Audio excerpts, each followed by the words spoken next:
Hi, this is Ben Noynay from Ben Noynay Music Studio. Today we're going to start our journey in chord mastery. Chord mastery is one of the most special skills that a piano student has to develop, has to learn first and then develop and then practice and master.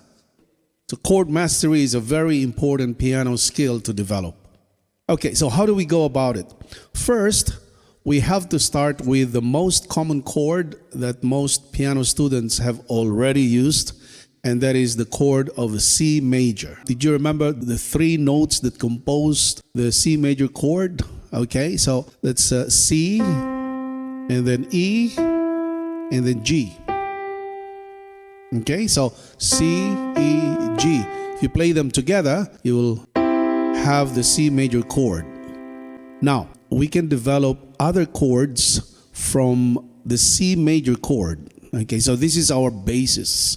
So by simply changing our finger position, originally, that is the first finger playing C, the third finger playing E, and the fifth finger playing G.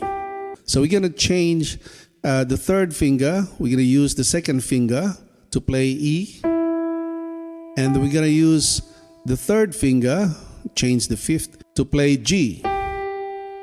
So fingers 1, 2, 3.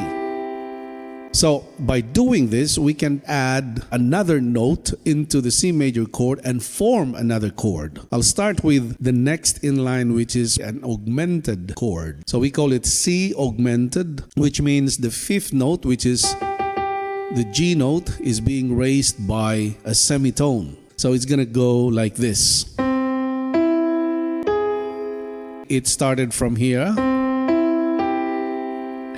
And then now the G note is being raised by a semitone. So you can have the four notes to still have the effect of a C augmented. And it's better played arpeggio, meaning one note at a time, than playing them together. But if you want to play them together, you can get rid of the G note and replace it with a G sharp or A flat note. And then play them together. So that's your C augmented chord. The next chord that we can develop from the C major chord is by adding the sixth note of the scale, which is the note following G, which is A. So we're going to use the fourth finger to play A. So we're going to have four notes for this chord, which we call a C6. It is formed very simply from the C major chord, and then we just added the sixth note of the scale, which is an A. And so we can play the four notes together to sound a C6 chord. That's the second chord that we are able to develop from the C major chord. We use the C major chord as the basis again, so C, E, G, and then we add the sixth note, but we raise it a semitone higher, so that becomes your B flat or an A sharp. So now you have four notes that will make a C7 chord, and this is what we call the C dominant seventh.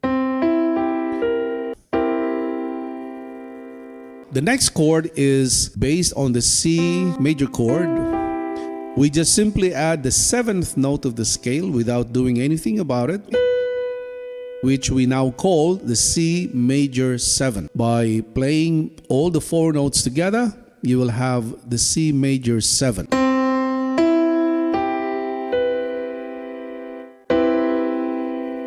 Okay, I hope you got something out of it.